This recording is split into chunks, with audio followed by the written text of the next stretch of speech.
Bonsoir bien-aimé. Je voudrais quand même parachever ce que j'avais commencé. Comme vous avez été informé que j'étais un peu malade, la grippe, maintenant je me sens à point. Je voulais quand même parachever ce qui était posé comme problème. La question qui peut être sauvée nous a amené à parler sur la prédestination. Je crois que tant soit peu le peuple de Dieu a été béni. Je voudrais maintenant revenir m'appesantir sur la question: peut-on perdre le salut? Peut-on perdre le salut? En tout cas, je chercherai à être un peu long. Bon, par la grâce de Dieu, je crois que ça ne va pas surcharger les gens. Parce que c'est une question très cruciale, ce qui revient ces derniers temps ici. Il y a de plus en plus de pasteurs qui s'élèvent et qui parlent clairement qu'on peut perdre le salut. Et ça pose problème. Et il y a aussi, à l'inverse, ceux qui croient qu'on ne peut pas perdre le salut. Ils présentent les choses d'une manière où les gens croient que beaucoup croient que ça conduit à justifier les péchés. C'est ce qui peut-être a entraîné cette réaction d'affirmer qu'on peut perdre le salut pour que les gens aient peur. Comme ils auront peur de perdre le salut, ils s'attacheront à travailler pour leur salut. Alors il y a des gens, il y a des déclarations de tout genre, comme quoi je l'ai dit quand je parle aussi de la prédestination, où les gens vous affirment qu'il n'y a aucun péché qui soit capable de faire perdre à quelqu'un le salut. Et là nous comprenons que cette doctrine du salut, cet enseignement du salut est pris vraiment un peu à la légère parmi beaucoup de gens, disons, je peux dire parmi les chrétiens. On y va vraiment d'une manière superficielle. Voilà pourquoi j'ai voulu qu'on revienne à la racine même du mot salut. C'est là où j'ai dit que je vais me forcer, parce qu'il y a quelques versets que j'ai répertoriés. J'ai eu à voir cette question-là, pas seulement dans le groupe ici. Il n'y a pas longtemps, un enfant à moi à Kinshasa, qui me côtoie et que j'encadre, qui m'a posé aussi cette question. Il a sorti des versets, je l'ai gardé, j'ai essayé de prendre quelques versets là, surtout les versets qui reviennent souvent, pour confirmer qu'on peut perdre le salut. J'essaierai d'expliquer par la grâce de Dieu.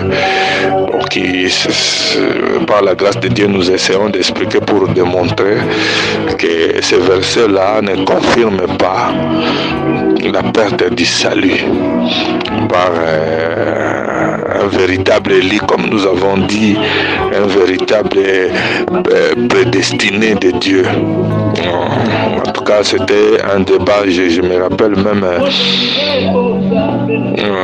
de questions là m'ont été posées par aussi un jeune serviteur de Dieu, un médecin de son état. Il a relevé ça, il a argumenté.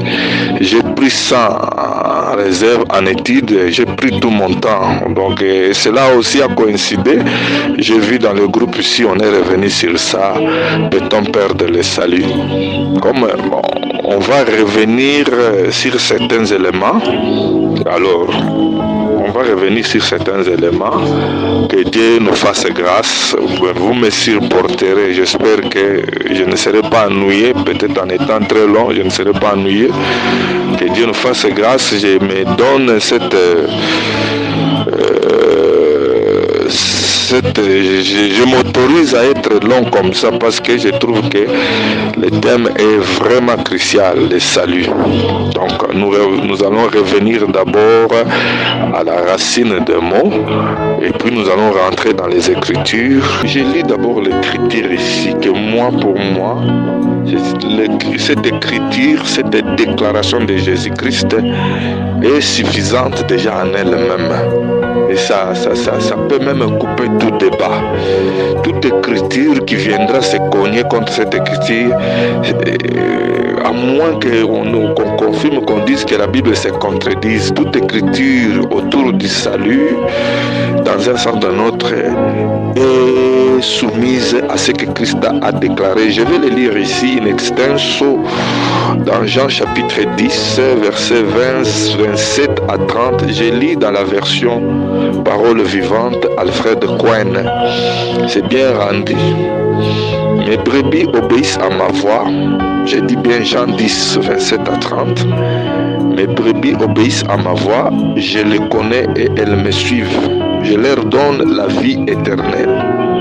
Jamais dans toute l'éternité, elles ne seront perdues et personne ne pourra les arracher de ma main.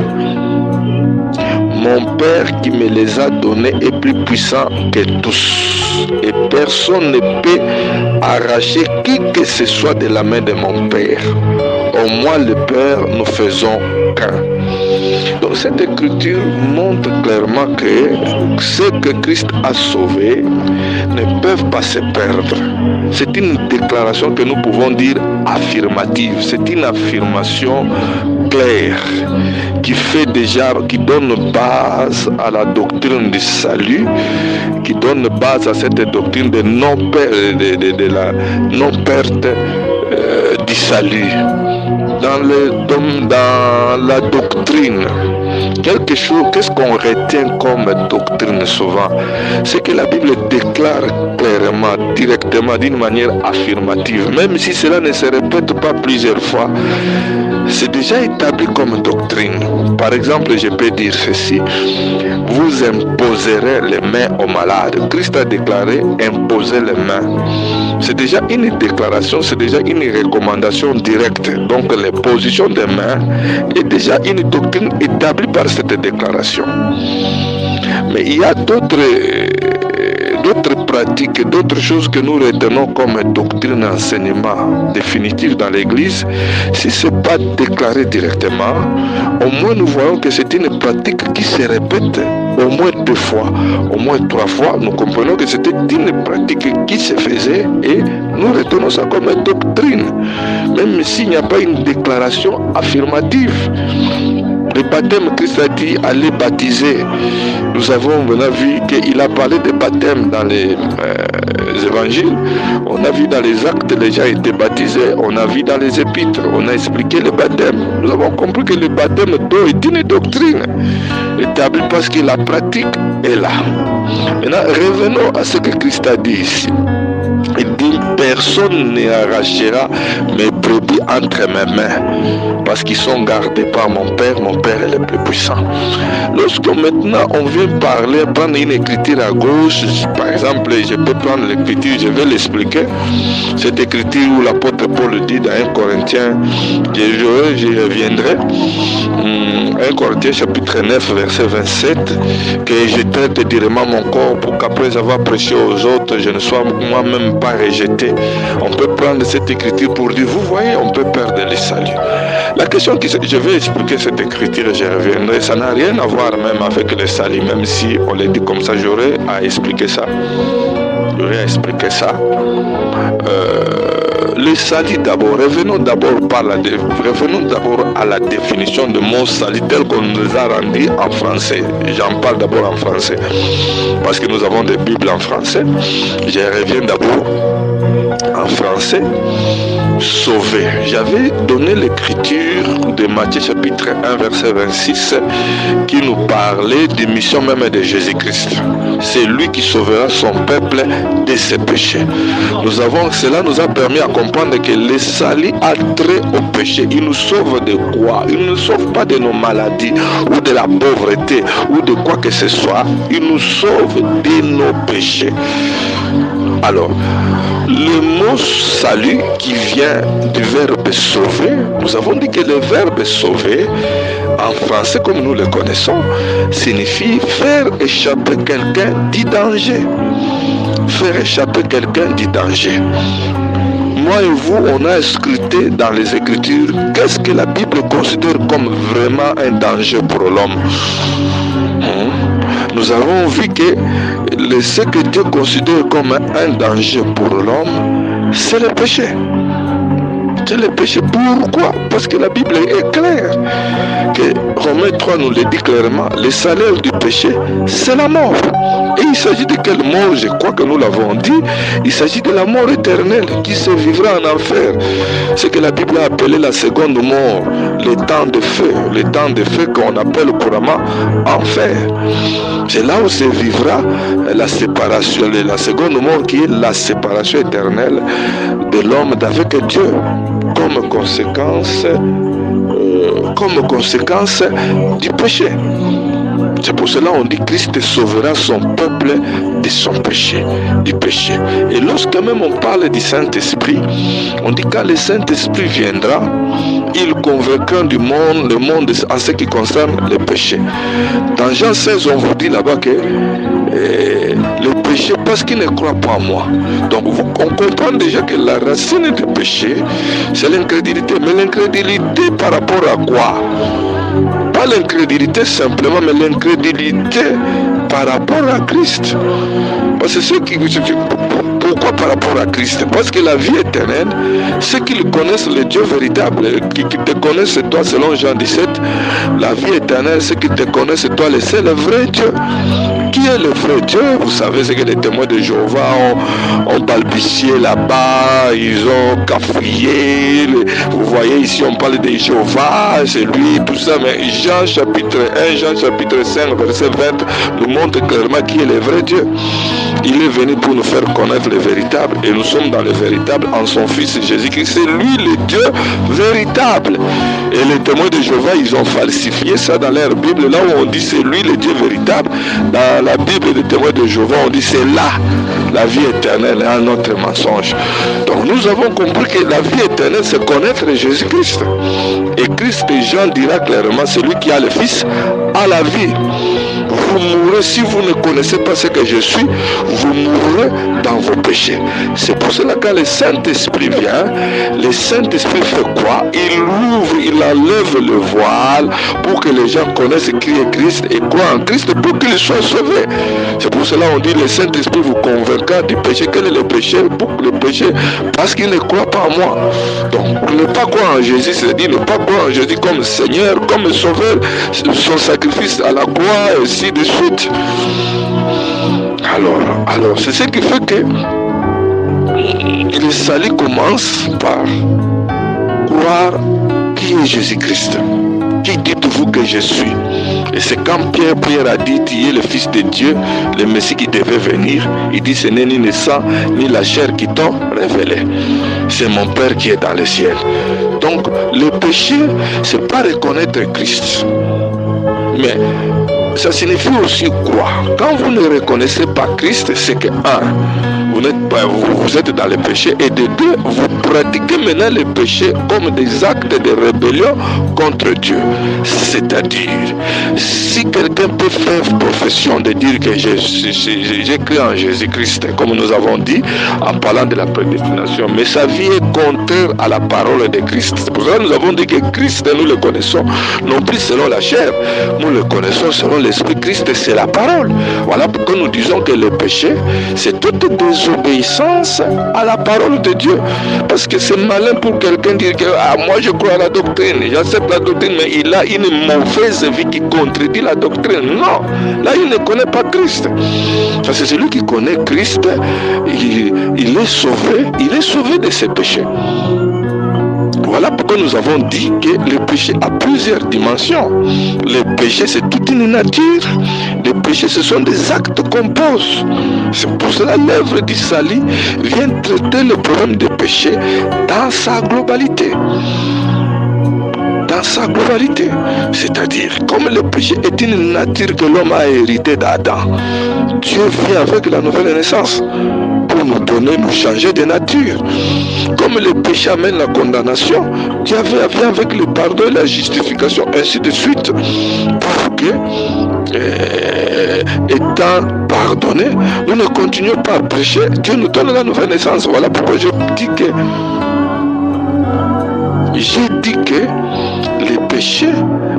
l'œuvre du salut, le salut est un travail global. Comme les médecins qui traitent la malaria, ils ne donnent pas seulement la quinine. il donne aussi les antifiéviques, il donne aussi des supplémentations à faire pour les enfants qui ne fassent pas l'anémie. Cet ensemble-là, pour traiter la malaria qui est à la base. Donc, c'est que nous avons, c'est ce que j'ai dit, expliqué là-bas, ou que peut-être que j'ai expliqué aussi dans cette petite brochure pour montrer que le travail du salut, c'est un travail complet. Alors maintenant la question que les gens se posent, peut-on perdre le salut? Jésus-Christ démontre déjà. Maintenant la question qui se pose, s'il faut perdre le salut, maintenant est-ce que c'est l'homme qui se sauve lui-même ou c'est Dieu qui sauve l'homme? Parce que la question de perdre le salut signifie simplement qu'on remet même à Christ en question, on remet Christ en question, donc on remet la capacité, la toute puissance de Christ de nous sauver. Parce que Dieu ne peut pas, c'est-à-dire que si quelqu'un peut perdre le salut, eu égard à cette écriture de Jean 10, verset 27, donc peut-on aussi dire que Christ peut perdre ce qu'il a sauvé? Jésus-Christ a dit, je ne perdrai personne sauf le fils de la perdition. Quand on l'appelle fils de la perdition, c'est qu'au départ il n'était pas sauvé. Il n'était pas sauvé. Voilà pourquoi moi je dis que cette question est toujours mal posée. Quand on peut dire, peut-on perdre le salut? Ça, c'est-à-dire qu'on devait poser la question précisément. Les gens qu'on croit sauvés là, ou qu'on dise qu'ils sont sauvés et qui sont venus par après perdre le salut, étaient-ils sauvés quand on les croyait sauvés? C'est pour cela que j'avais dit là-bas, c'est quoi être sauvé? C'est être sauvé, c'est que le péché, c'est le péché qui amène la mort. Alors Dieu ne peut pas vous sauver sans régler tous les problèmes du péché. Je reviens maintenant à la définition même du mot sauvé. Le mot sauvé, c'est faire échapper quelqu'un du danger. Les dangers, comme nous avons dit que les dangers, c'est le péché. Le péché, c'est l'incrédulité. Le péché, c'est une nature. Les péchés, ce sont des actes répréhensibles que nous posons. C'est-à-dire, quand Dieu sauve un homme, il commence par lui enlever l'incrédulité. C'est-à-dire, il lui enlève le voile, comme il a fait avec Paul. Paul, quand on a dit Paul était bandit, Paul n'était pas bandit, les gens de bandits qui attaquent, qui cambriolent les gens, non. Paul tuait les gens à cause de la loi. Il croyait rendre un culte à Dieu comme Jésus-Christ avait dit. Il y a des gens qui croiront que en vous tuant, ils rendent culte à Dieu. Paul était de ceux-là. Paul était dans la position de l'incrédulité. C'est alors qu'il dit dans Galates chapitre 2, quand il a pris à Dieu de me révéler son Fils. C'est-à-dire, on va enlever le voile de l'incrédulité. Il a découvert qui est Christ. Et quand il a crié, il est pardonné et il est né de nouveau. Il est né de nouveau. Donc Dieu ne peut pas sauver quelqu'un sans régler le problème du péché dans sa vie, dans toute sa dimension. C'est-à-dire, Dieu vous pardonne, Dieu vous donne la foi de corps à l'œuvre de la croix, sans qu'il vous donne la nouvelle naissance. Mais si vous n'avez pas la nouvelle naissance, le pardon deviendra un prétexte. C'est pour cela la Bible dit Christ est-il ministre du péché. Or, l'apôtre Paul a dit clairement dans 1 Corinthiens chapitre 6, ne vous y trompez pas. Ceux qui commettent ces choses n'hériteront pas le royaume des cieux. Les ravisseurs, les impédiques, les pédés et tout ce monde-là n'hériteront pas le royaume des cieux. Maintenant, les gens qui viennent avec des déclarations, aucun péché ne peut m'enlever. Mais c'est celui qui pratique le péché, n'est pas de Dieu. C'est pour cela, un Jean, je crois que les bien-aimés qui peuvent retrouver les Écritures pourront toujours poster les Écritures. Moi, généralement, je ne donne pas souvent des références, je cite les Écritures. Parfois, je ne donne pas les références. Mais les gens qui retrouvent les références, ils peuvent toujours poster ça dans les groupes. Quand Jésus-Christ dit, celui qui pêche, celui qui est né de Dieu ne pêche pas. J'avais dit que l'écriture là est très mal rendue dans nos versions second habituelles. Quand vous lisez Semeur, vous dites très bien, celui qui s'adonne, on distingue péché et pratiquer le péché. Péché et s'adonner au péché. On dit celui qui est né de Dieu ne s'adonne pas. Parce que l'écriture se contredirait quand on dit là-bas que celui qui pêche n'est pas né de Dieu. Mais si nous avons péché, dans le même passage, si nous avons péché, nous avons un avocat. Donc la Bible c'est contredit. On dit celui qui pratique le péché, celui qui est né de Dieu ne pratique pas de péché. Si nous péchons, maintenant pratiquer le péché, c'est-à-dire avoir la vie de péché. Là où j'ai parlé du péché comme nature. Et péché, nous avons un avocat, c'est maintenant péché comme un incident de parcours dans le combat de la vie chrétienne, dans le combat de la foi. On peut blanchir tantôt d'une manière sans qu'on s'installe dans le péché. On les justifie comme les faux prédicateurs que nous avons aujourd'hui. C'est-à-dire que si Dieu sauve quelqu'un en le pardonnant seulement, en lui donnant seulement la foi de croire que Jésus est mort sur la croix, sans que cela entraîne la nouvelle naissance, Dieu ne l'a pas sauvé. Le salut que nous avons dans la nouvelle alliance, c'est le salut complet, le salut grand, le salut plein. Voilà pourquoi Christ pouvait dire, tout est accompli. Il nous sauvera son peuple de ses péchés. Cela signifie, comme j'avais dit, le salut commence par la repentance. Voilà pourquoi le tout premier message de Jésus-Christ, c'était quoi? Quand il est sorti des eaux de baptême, repentez-vous. Quand le Saint-Esprit est descendu, le tout premier message, c'était quoi? Repentez-vous et soyez baptisés. Dans la vie d'un homme, dans la vie d'un homme, quand Dieu le sauve, il commence par lui donner la repentance. Cette repentance entraînera la conversion, la nouvelle naissance et amènera ce qu'il soit pardonné et le reste de travail que Dieu a fait dans l'œuvre du salut. On dit faire échapper quelqu'un. Je peux prendre un exemple simple, un exemple pratique, un exemple terre à terre pour montrer que lorsque quelqu'un n'a pas échappé à un danger, il n'est pas sauvé. Avant de revenir sur la parabole des bons samaritains, qui nous aide aussi à donner une bonne illustration pour comprendre que jamais on ne peut pas perdre le salut. L'écriture des gens disent, affirme déjà, elle est suffisante en elle-même parce que c'est déclaré par le Seigneur lui-même. Il a démontré que personne ne peut rafler ces brebis entre ses mains. C'est pour dire que c'est Jésus qui nous a sauvés. Nous ne sommes pas sauvés nous-mêmes. Donc le salut n'est pas le fruit de l'effort de l'homme. Le salut, c'est le travail que Dieu fait, même si nous ne vivons pas la foi d'une manière passive. Donc perdre le salut signifie aussi, en d'autres termes, Christ peut-il perdre ses sauvés que les gens que lui a rachetés? Peut-il les perdre? C'est ça la grande question. C'est ça la grande question. Si Christ peut vraiment perdre les gens que lui-même a sauvés, ce qui n'est pas puissant. La question de perdre le salut engage la toute puissance de Jésus-Christ. Engage la toute puissance de Jésus. D'autant plus que quand nous avons regardé la prédestination, nous avons compris qu'on n'est jamais sauvé par hasard. On ne s'est pas retrouvé dans la foi par hasard. Quand je vais répondre à certaines écritures qu'on utilise toujours pour confirmer qu'on peut perdre, mais ces écritures-là, finalement, contrediraient tout ce que Christ a dit. Oh, la Bible nous montre, on dit, c'est lui qui sauvera. Donc, l'initiative même est du salut. Le plan même est du salut. Du bout en bout vient de Dieu. Initié par Dieu, mis sur pied par Dieu, accompli par Dieu, réalisé par Dieu, finalisé par Dieu. Alors, quand on perd le salut, c'est comme si l'homme se sauve. On se sauve, même si la Bible dit sauvez-vous de cette génération. Bon, je vais expliquer, je parlerai aussi des nuances des langages courants. Parce que c'est là où se pose le problème. Quand on utilise le langage courant, là on dit sauvez-vous. C'est un peu comme on vous dit là-bas, quand on parle du soleil.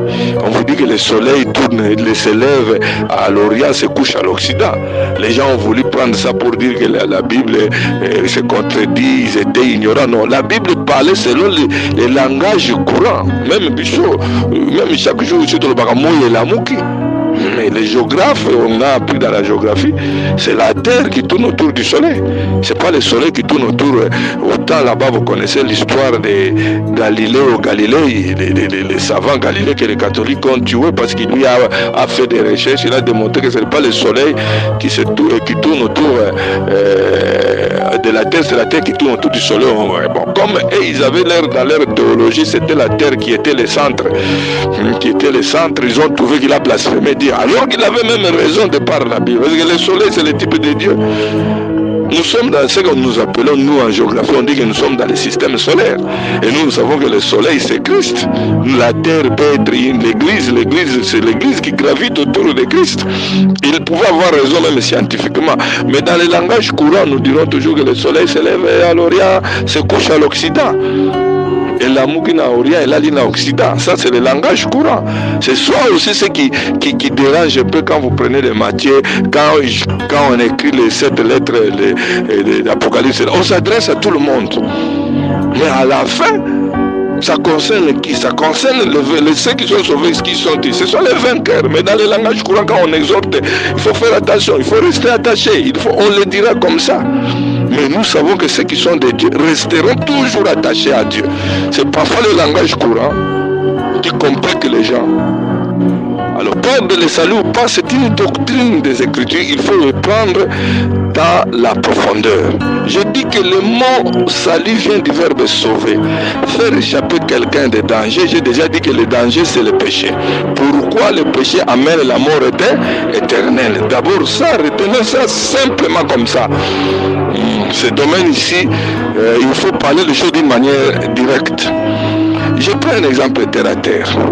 Comme aujourd'hui, il y a un peu de sécurité ici à Lubumbashi, à Kinshasa. Je rentre tard, je ne sais pas, je suis sur la route de contournement ici à Lubumbashi. Je tombe dans une embuscade. Les gens m'attaquent, ils veulent me tuer. Et il se fait qu'une jeep de la police venait. Directement, les bandits vont faire quoi?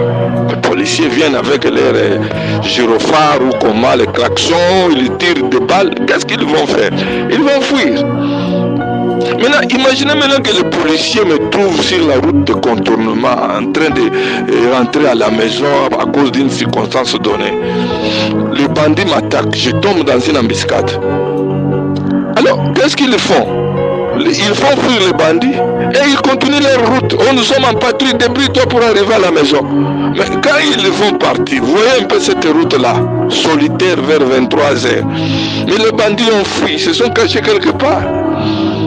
Et quand la Jeep va continuer sa route, ces bandits-là peuvent revenir et me tuer cette fois-ci. Et maintenant, la Jeep là fera rapport, dira que nous avons sauvé quelqu'un là-bas, les bandits voulaient le tuer, mais nous l'avons sauvé et on va le demander. Et vous l'avez laissé sur la route. Vous ne l'avez pas pris dans votre Jeep pour le mettre même quelque part dans un souci à tout, je ne sais pas moi. On ne peut pas dire que cette Jeep là m'a sauvé. Parce qu'ils n'ont pas fait, ils ont fait un travail incomplet.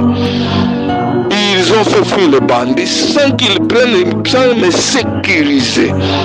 Mais s'ils m'ont pris dans leur jeep jusqu'au commissariat ou jusqu'au poste de police et que demain je rentre à la maison, je veux dire que on m'a sauvé de la mort, les bandits voulaient me tuer. Qui m'ont sauvé? Les policiers. Non seulement les bandits ont fui, ils m'ont pris dans leur jeep et ils m'ont conduit au poste de police. C'est ça le travail complet. Dieu ne peut pas venir sauver quelqu'un, le laisser aussi à la merci du péché. Il dit quelqu'un, mais Dieu ne lui donne pas, par exemple, la nouvelle naissance pour vaincre les péchés. Donc, il est pardonné, oui, il commence à venir à l'église, oui, mais il garde toujours son ancienne nature, il n'a pas le Saint-Esprit en lui, il n'a aucune force pour vaincre les péchés, et par après, quand il va retourner, on va voir qu'il est tourné, il était sauvé, mais il est... Non. Dieu ne fait jamais un travail à demi. Maintenant, faisons une petite étude pour montrer toujours que on ne peut pas perdre le salut. Rentrons maintenant à la parabole de Luc 10. Voyez-vous ce qui se passe. Cet homme-là qui venait de Jérusalem et il descendait. Bon, nous n'avions pas entré dans beaucoup de détails. Il était dans la présence de Dieu. Comme nous avons toujours dit, cet homme-là peut parler d'Adam, peut parler de tout homme ici de la nature. Il était à Jérusalem, la ville du grand roi, là où il y avait la présence de Dieu. Il quitte Jérusalem, il vient vers Jéricho, qui est une ville, comme vous le savez, condamnée. Et c'est tout près de Jéricho qui sera attaqué par les bandits. C'est comme l'homme qui quitte le Adam a quitté le terrain de l'obéissance pour écouter ce que le diable a insinué à sa femme, ainsi de suite. Il a désobéi, il a chuté. Maintenant, qu'est-ce qui va se passer? On a dit là-bas qu'un prêtre, un sacrificateur passait. Parce qu'il était frappé, les plaies restaient ouvertes, abandonnées sur la rue. Et nous savons tous, quand vous lisez la loi de Moïse sur la lèpre, les plaies qui sont restées ouvertes sont assimilées à la lèpre. Or, nous tous, nous savons que la lèpre parle du péché. Donc l'homme qui a quitté le terrain de l'obéissance, parce que le péché, c'est transgresser la loi de Dieu. J'avais déjà dit un mot sur l'arbre de connaissance de bien et de mal et l'arbre de vie. Pourquoi Dieu, en créant l'homme, il a mis aussi cette interdiction? J'avais dit que c'est très important parce que Dieu ne veut pas que nous le servons comme des robots. Dieu veut que nous le servons toujours par choix. Le péché reste toujours un problème de choix. Vous choisissez d'obéir ou de ne pas obéir. Bon, je ne vais pas revenir, sinon ça va nous amener loin. Maintenant, lui, le sacrificateur qui passe, là nous voyons la loi de Moïse. Les Lévites qui passent, nous voyons toujours la loi de Moïse parce que les sacrificateurs, les Lévites viennent de la loi de Moïse. C'est là simplement pour montrer que l'homme qui était tombé dans le jardin d'Éden, Adam et Ève et sa descendance, la loi est venue entre-temps, la loi n'a jamais été donnée pour sauver. La loi n'a jamais été donnée. Voilà pourquoi le sacrificateur, il a regardé, il a trouvé impur. Il est passé loin. Le Lévite a regardé. C'est pour dire clairement, en bref, que la loi de Moïse n'a jamais été donnée pour sauver. Mais on dit un Samaritain passé par là. Vous voyez que ce Samaritain, la question c'était quoi? La question était posée, qui est mon prochain? Qui est mon prochain? Le prochain, c'est celui qui est voisin de toi, celui qui est proche de toi. C'est là où nous voyons déjà que Christ montre que c'est lui le proche parent, celui qui viendra nous approcher, qui est proche de nous, parce que vous savez dans la loi de Moïse pour la rédemption, pour racheter, il faut que celui qui rachète soit un proche parent. Qui est mon prochain? Celui c'est celui qui vous sauve. C'est voilà pourquoi nous disons que notre prochain, c'est Jésus-Christ. Comme nous sentons toujours notre ami fidèle et tendre, comme nous disons. Maintenant, pourquoi ici on parle des Samaritains? Pourquoi Christ s'est identifié à un Samaritain? Parce que chez les Juifs, les Samaritains étaient méprisés. Comme vous savez l'histoire de la Samarie, quand les 10 tribus ont été amenées à la déportation et ne sont jamais revenus. Et le roi des Assyriens a pris des peuplades d'environ et tout, il a remplacé là-bas à la place des Juifs. Je ne reviens pas à cette histoire-là. C'est pour cela que les Juifs qui viennent de Jérusalem et tout le reste là ont toujours eu mépris des Samaritains. Ils trouvent une race là mélangée. Mais Christ maintenant s'est fait passer pour un bon Samaritain pour montrer que Christ en Israël était un homme méprisé. Il ne pouvait pas croire que c'est lui le sauveur. Israël s'attachait à la loi de Moïse, mais il a montré que la loi là ne pouvait pas sauver. Et lui, un bon Samaritain qui passait, comment quelqu'un qui passait avait juste ce qu'il faut pour traiter la victime là. Il avait l'huile, il avait le vin pour soigner les plaies et traiter cet homme-là sur place. Mais on dit qu'il ne faisait que passer. Nous savons tous que c'était un langage prophétique pour dire que c'est lui, Christ, qui avait ce qu'il faut pour nous sauver. L'huile ici représente l'esprit. Le vin ici représente le sang. Le vin ici ne représente pas le Saint-Esprit, parce que l'huile représente déjà le Saint-Esprit. Le vin ici représente le sang. Or, le vin ayant de l'alcool à l'intérieur, le vin était aussi utilisé pour nettoyer les plaies, comme l'alcool aujourd'hui nettoie les plaies. Lorsqu'on parle du sang, le sang de Jésus-Christ est là pour nous purifier de nos péchés. J'avais déjà dit tout à l'heure que les plaies qui sont restées ouvertes sont assimilées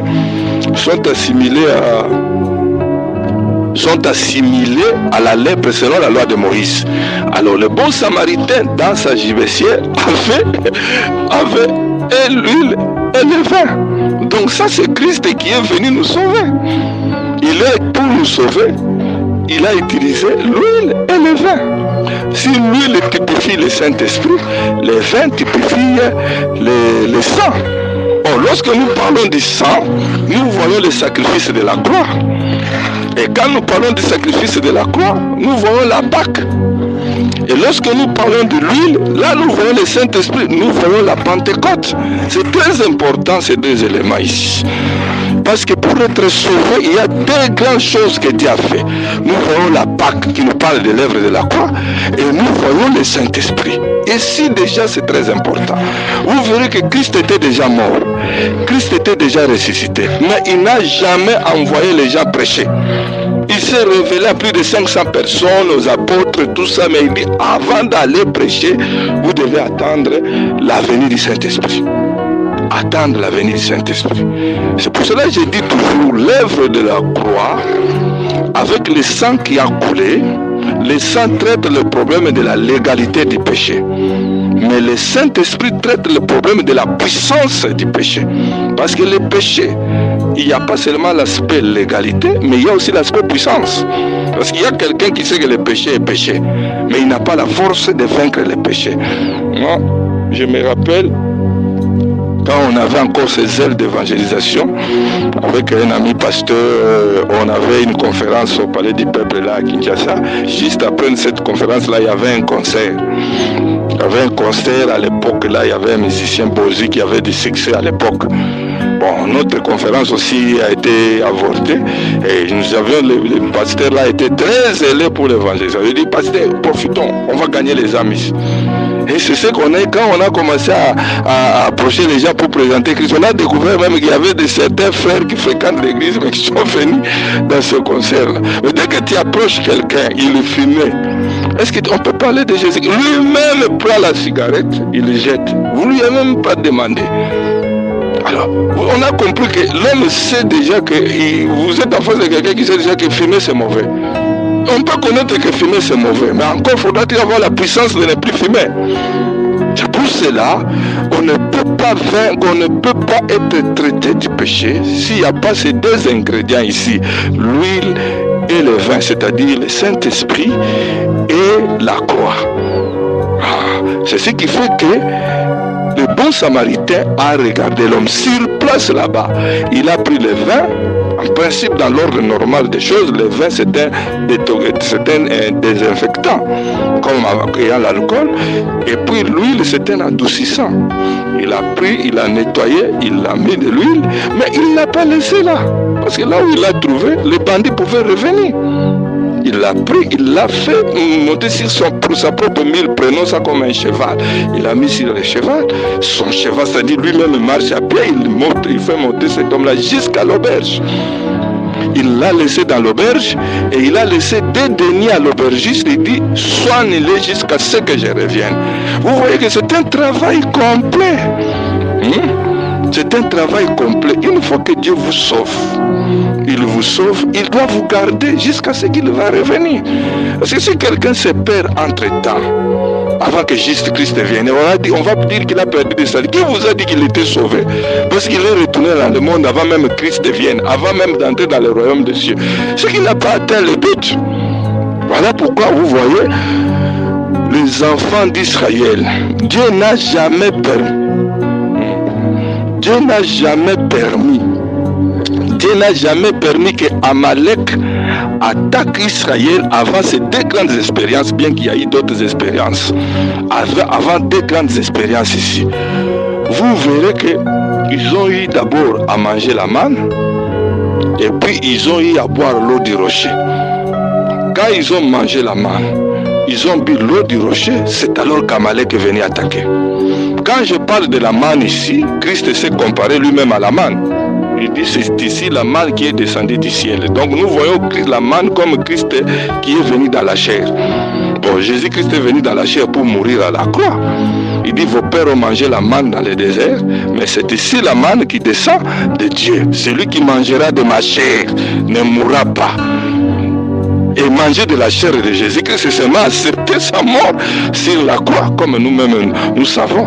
C'est-à-dire qu'à cet aspect-là, la manne peut regarder, manne qui tombe là-bas, parce que la manne, bon, notre bien-aimé a toujours chanté Bongolalo Lama, boulangerie, et Sika Olamba manne. Bon, il faut préciser, la manne n'a pas été préparée au ciel. La manne est descendue sous forme de grains. On ramassait, on broyait, ça devenait de la farine et on faisait le pain. C'est que la manne n'a pas été, ne tombait pas comme un pain au ciel. du ciel. La paix, le manne, c'est l'image de Christ qui vient comme un grain. Il lui-même a dit ça. Hein? Un grain qui ne tombe pas en terre, ne meurt pas, ne produira pas d'autres grains. Mais un grain qui tombe en terre, qui meurt, va produire plusieurs grains. Il parlait de sa mort. Or, la manne venait aussi sous forme de grains. C'est là Christ qui est venu dans la chair. Quand il est mort à la croix, il est devenu nourriture pour nous.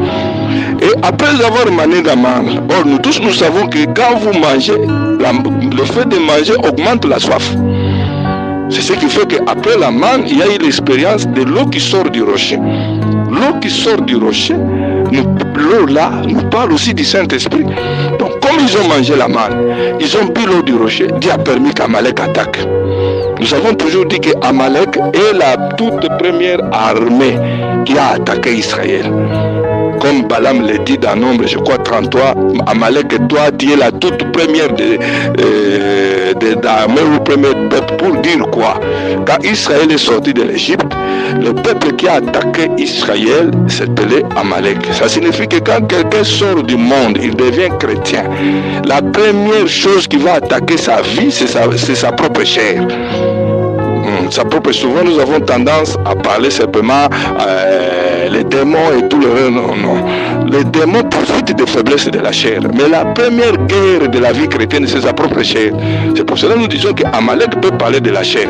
Mais pour que Dieu laisse la chair attaquer, Amalek attaquait qui? Attaquait un peuple qui a mangé la manne. Attaquer qui? Un peuple qui a bu l'eau du rocher.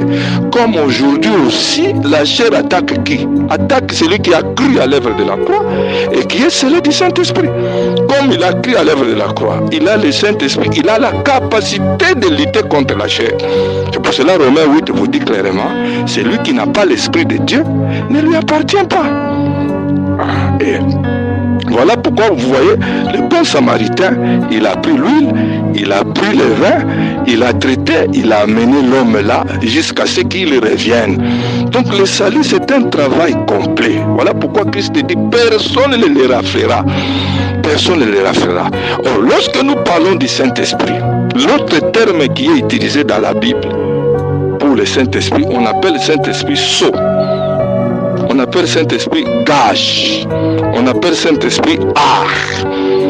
Cela nous montre déjà clairement que celui qui est scellé du Saint-Esprit, or, le sceau du Saint-Esprit vient quand? Le Saint-Esprit, on le reçoit quand?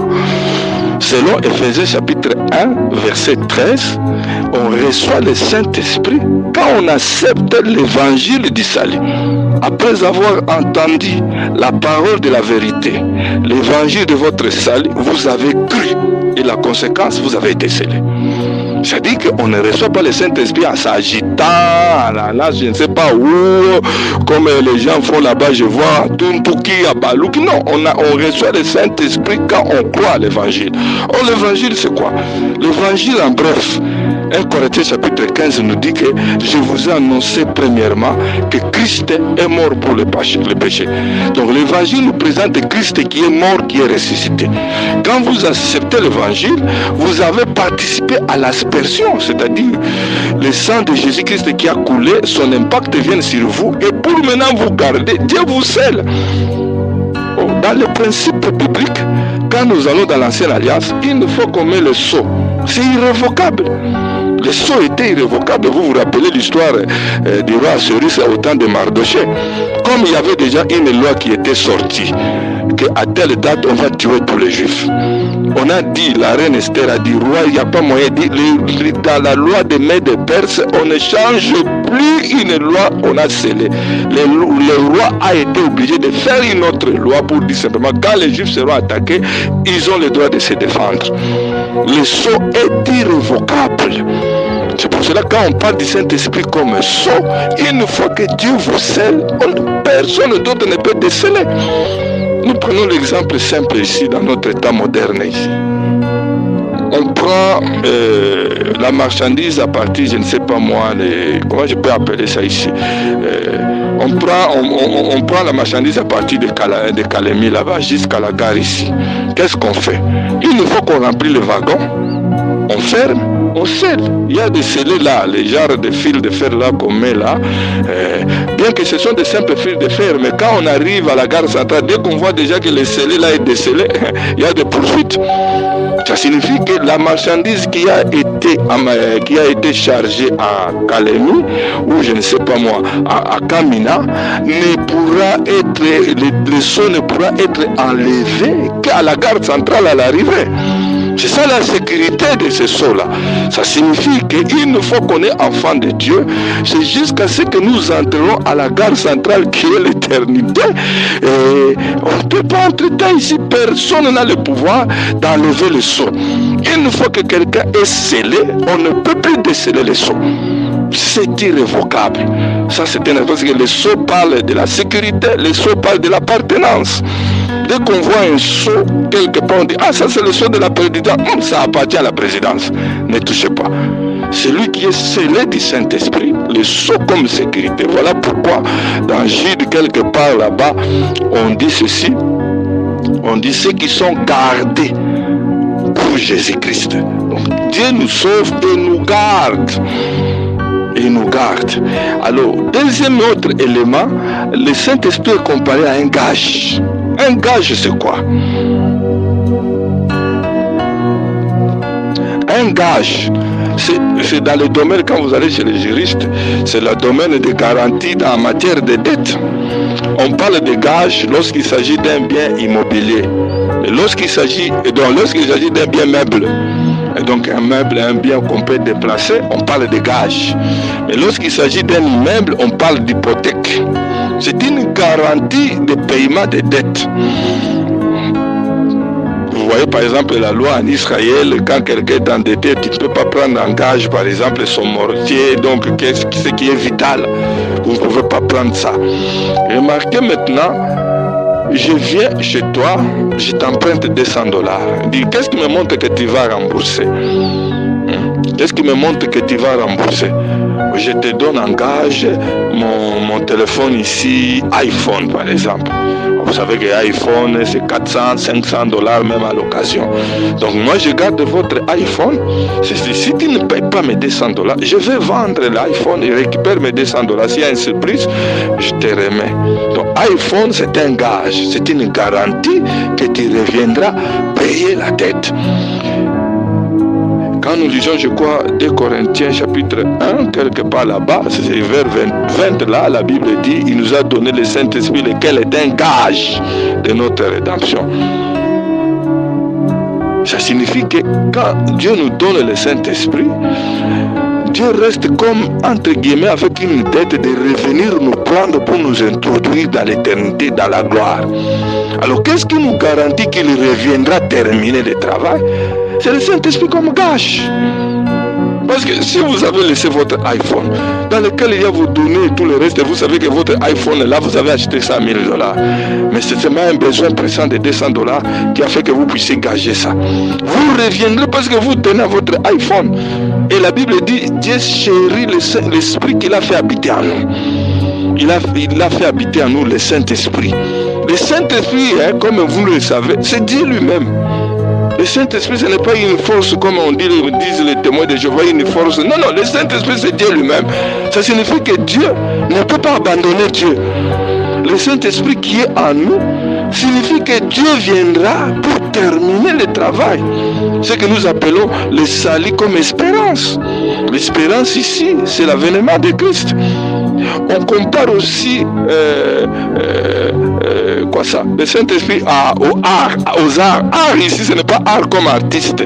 Art comme une sorte de garantie dans le domaine des droits agricoles. Parce qu'on achetait les champs. Je vais venir acheter les champs, réserver ça pour moi, ne vendez pas à quelqu'un d'autre. Je vous donne comme avance. Cette avance-là, nous aussi, on peut appeler aujourd'hui caution. On peut appeler ça garantie. Et c'était ce qu'on appelait art. On appelle les arts de l'esprit.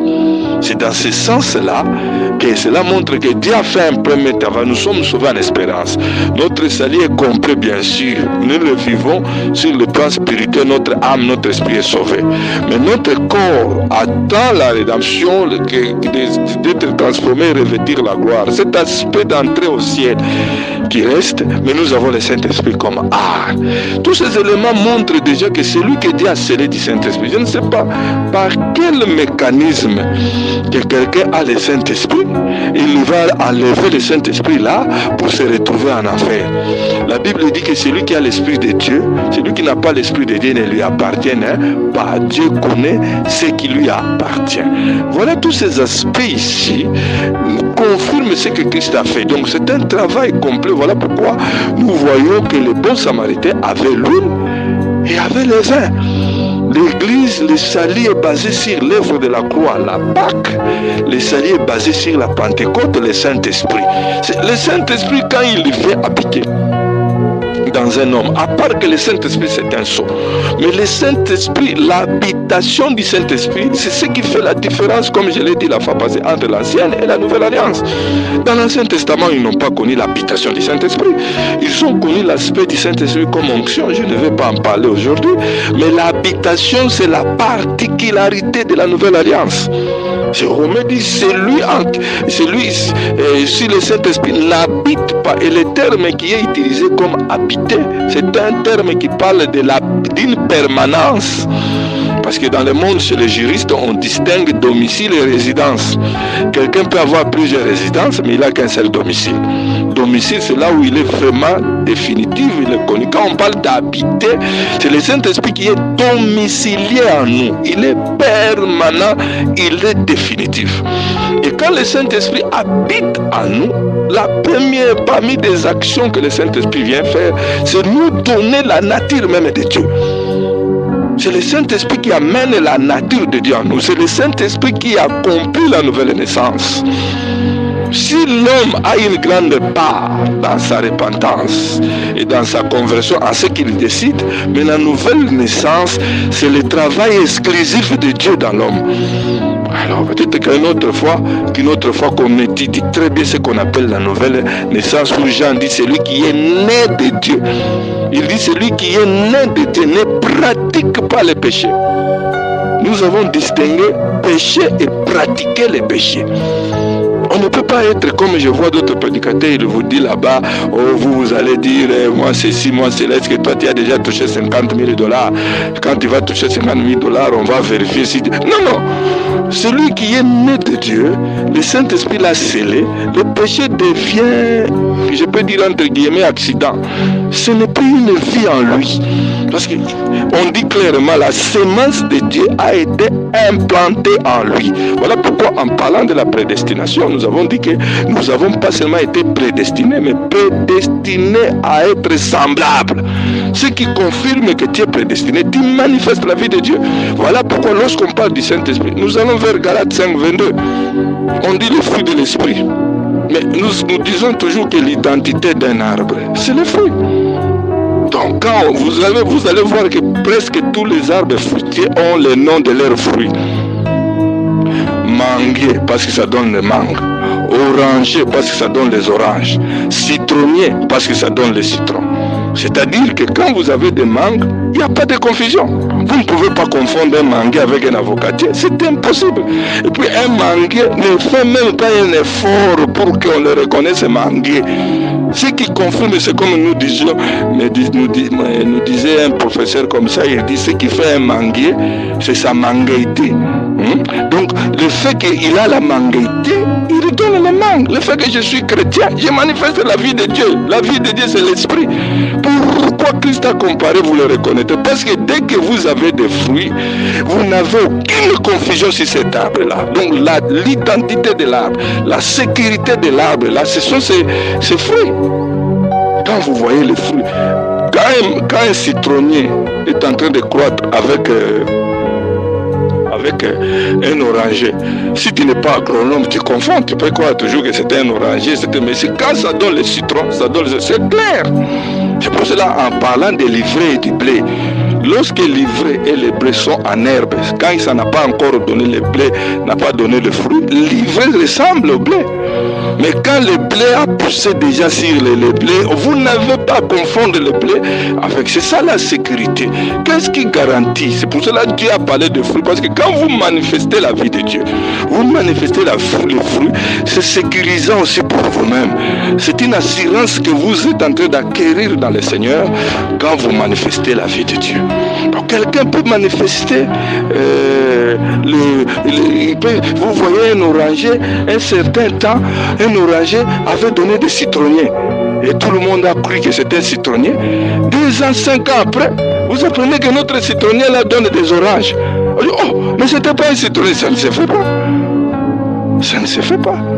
Quand quelqu'un manifeste la vie de Dieu, c'est un enfant de Dieu. C'est ça aussi la sécurité de la vie chrétienne. Voilà pourquoi Christ est une autre garantie. C'est Christ lui-même, papa. Nous sommes sauvés parce que Christ est mort. Regardez ce que Dieu a fait. Ce que Dieu a fait. Regardez ce que Dieu a fait.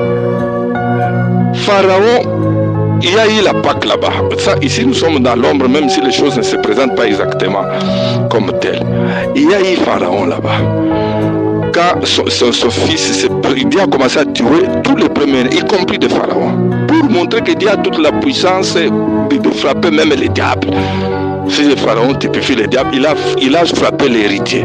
Mais comme Pharaon était encore vivant, ce n'était pas une garantie pour Israël. Parce que Pharaon vivant, il pouvait toujours s'organiser de les poursuivre même après la mer Rouge.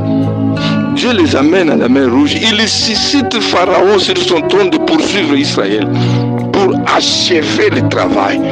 Et il a pris Pharaon, il l'a englouti à la mer Rouge. Nous tous, nous savons que ce qui se passe dans la mer Rouge là, l'engloutissement, la mort de Pharaon et son armée, nous typifie aussi l'œuvre de la croix, comme la Bible dit, il les a livrés en spectacle en triomphant sur la croix.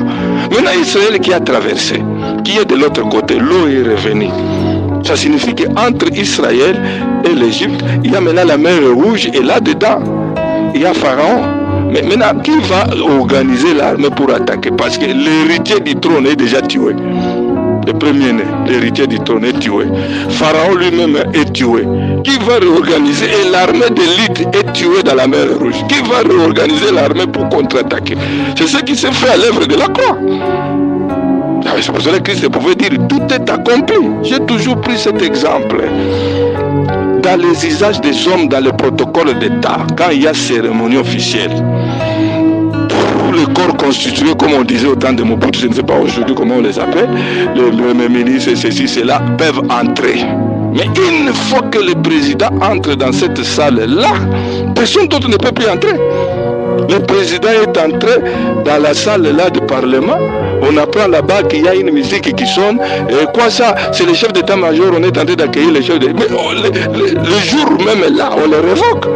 Parce que le président, quand le président est entré, personne d'autre ne peut entrer par lui. Si Dieu entre dans votre vie, il a pris compte de votre vie.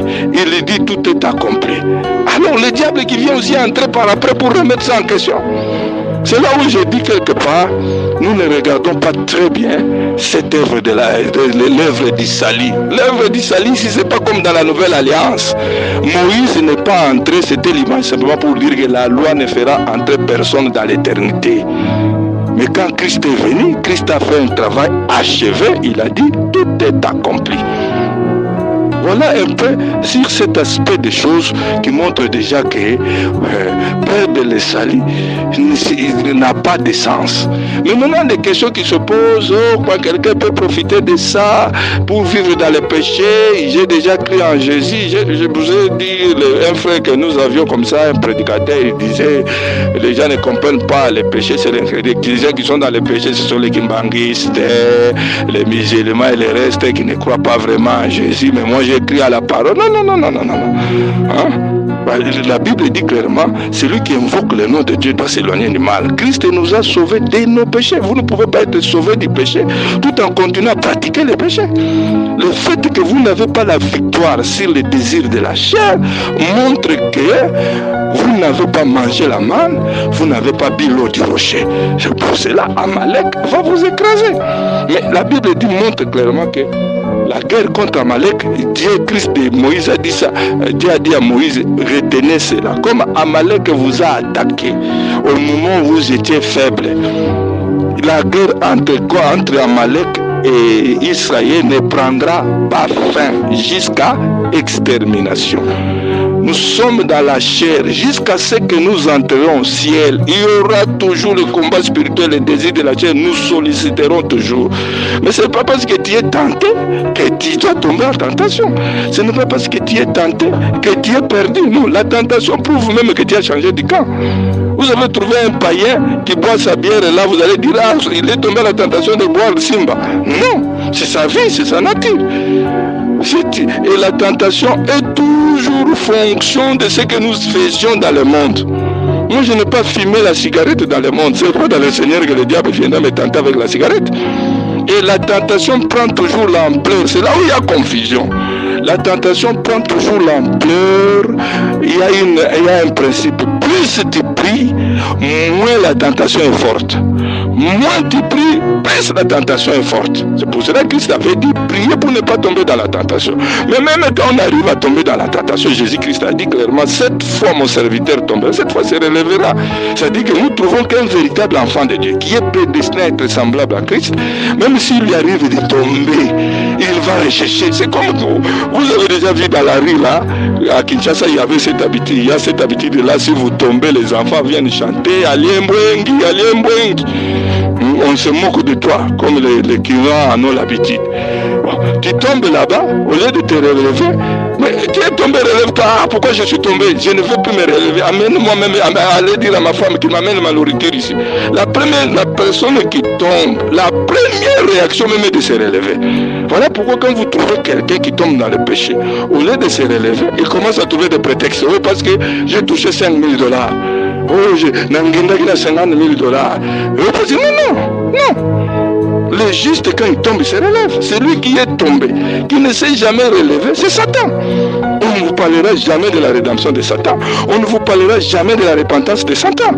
Mais celui qui est enfant de Dieu, voilà pourquoi, en parlant d'Amalek, vous verrez que Dieu va demander l'extermination d'Amalek. C'est quand Israël est entré dans Canaan. Il dit à Saoul, je me suis souvenu, va exterminer Amalek, tout. Et le roi, et même les brebis gras, le bétail, tout, vous ne prenez rien d'Amalek. J'ai dit qu'Amalek aujourd'hui, ce sont les désirs de la chair. Quand Amalek a attaqué Israël, il n'a jamais attaqué Israël de devant. De devant, il y avait la colonne de feu. La colonne de feu, c'est aujourd'hui le Saint-Esprit. Les gens qui sont proches de la colonne de feu, ça signifie les gens qui vivent dans la plénitude du Saint-Esprit. Beaucoup de problèmes que nous avons aujourd'hui parmi les chrétiens, ce n'est pas les liens familiaux, les liens ceci, les démons ceci, non.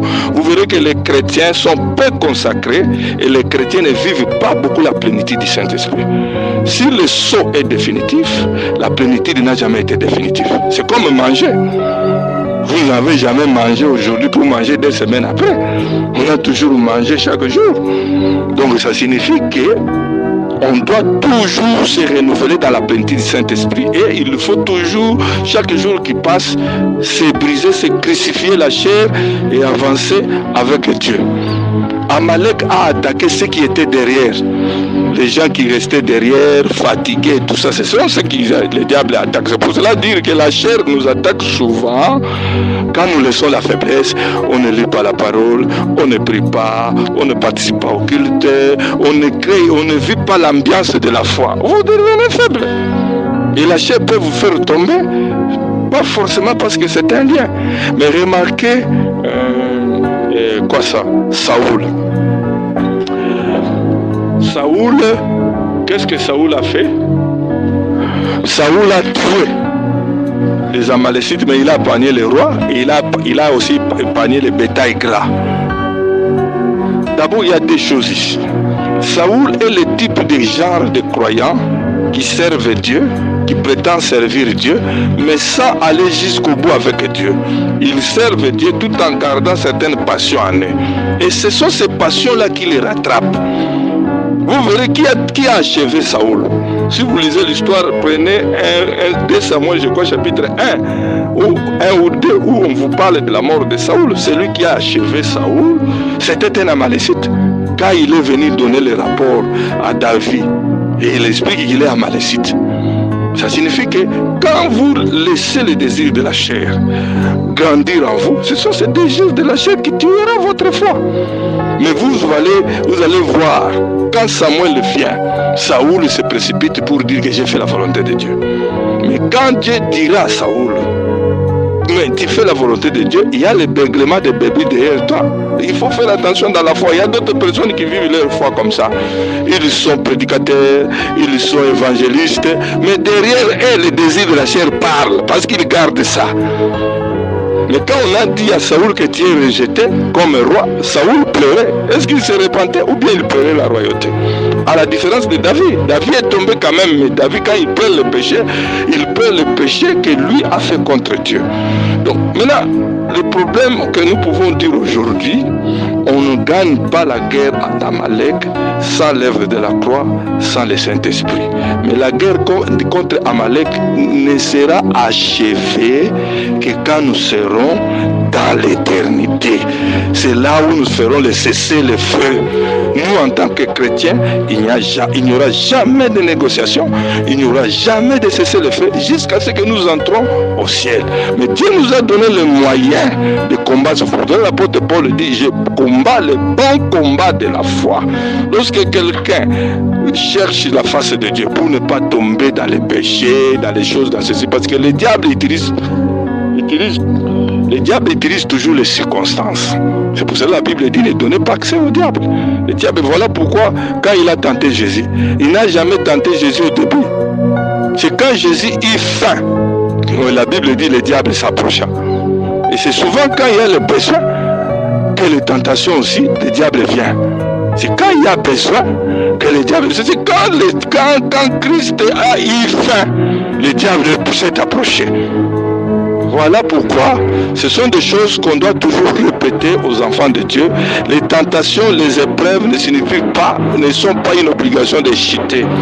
Les tentations et les épreuves, Dieu les utilise pour travailler dans le Seigneur Jésus-Christ. Voilà ce que je peux dire dans cet aspect ici, à moins que d'autres personnes posent des questions. On ne peut pas perdre le salut, parce que si on perd le salut, c'est qu'on n'a jamais été sauvé.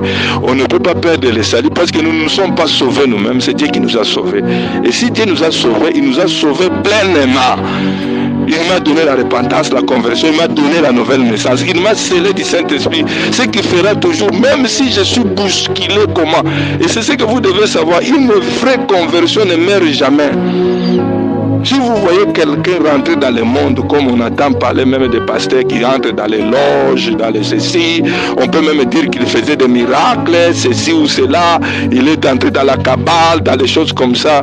Bien aimé, quand vous avez le sceau, il y a certaines choses, vous vous rappelez bien du fils prodigue. On a dit qu'il voulait manger même la nourriture de porc, mais la Bible n'a jamais dit qu'il a mangé ça. Ici, on pouvait même lui donner. Celui qui a la semence de Dieu peut tomber. Il y a certaines choses que Dieu ne permet vraiment pas. Dieu ne permet vraiment pas. Alors, Dieu les garde. Je lisais Gilles, je crois, chapitre 3. J'ai écrit à ceux qui sont gardés. Jésus dit, ils sont entre mes mains. Personne ne les raflera.